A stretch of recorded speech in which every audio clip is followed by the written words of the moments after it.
sale in a shop where they tell you what the percentage off is in the sale, the original price, but not the actual new price. This might be quite hard to imagine because this would never happen. Still something that maths teachers like to pretend is true though, much like the idea that being a maths teacher is what they wanted to be all along. This is simple to do though, as in say a 30% off sale, we know that the new price will be 70% of what it was. If we're finding what £350 will be in a 30% off sale, we're finding 70% of 350.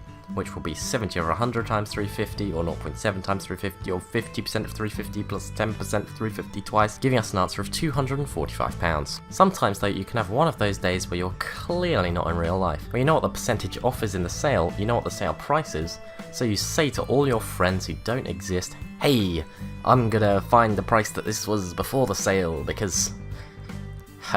fun stuff. If we have a 45% off sale where an item is £13.75, we can find the original price using a little thing called algebra. If we call the original price P, we know that to find 45% off of P, then the new price would be 55% of what it was. This means that 55% of P will give us £13.75, and therefore 0.55 times P equals 13.75. Through a small amount of rearranging, you can see that the original price P is £25. The final weird iteration, or more accurately irritation, of these kinds of questions is finding what percentage one number is of another. If we want to find what percentage 4 is of 4, place your bets now, we can do 4 divided by 4 giving us 1.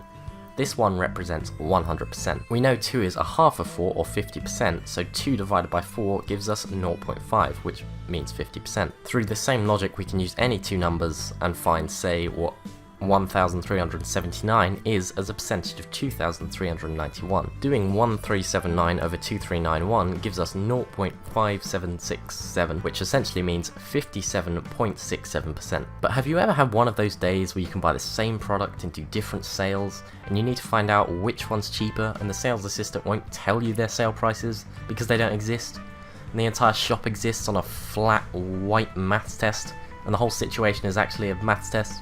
Because that's the only time a situation like this would ever happen? You ever had something like that? If we have shop A selling a generic item for £1.15 each but with a buy one get one free sale, and shop B selling 4 of these generic items for £4 but with a 40% off sale, where would it be cheaper to buy 4 of these generic items for your generic project?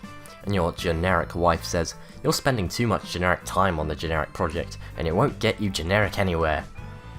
That got a bit too real. 4 items at £1.15 at shop A with a buy one get one free sale essentially means we're paying for 2 and the other 2 come free.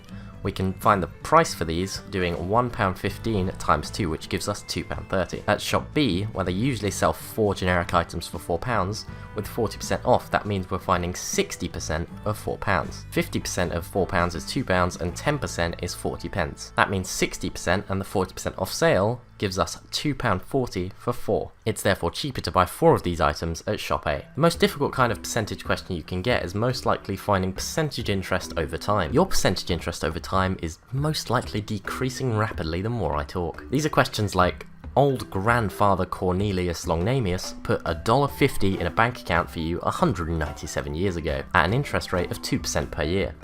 This means that every year whatever is in the account at the end of it grows by 2%.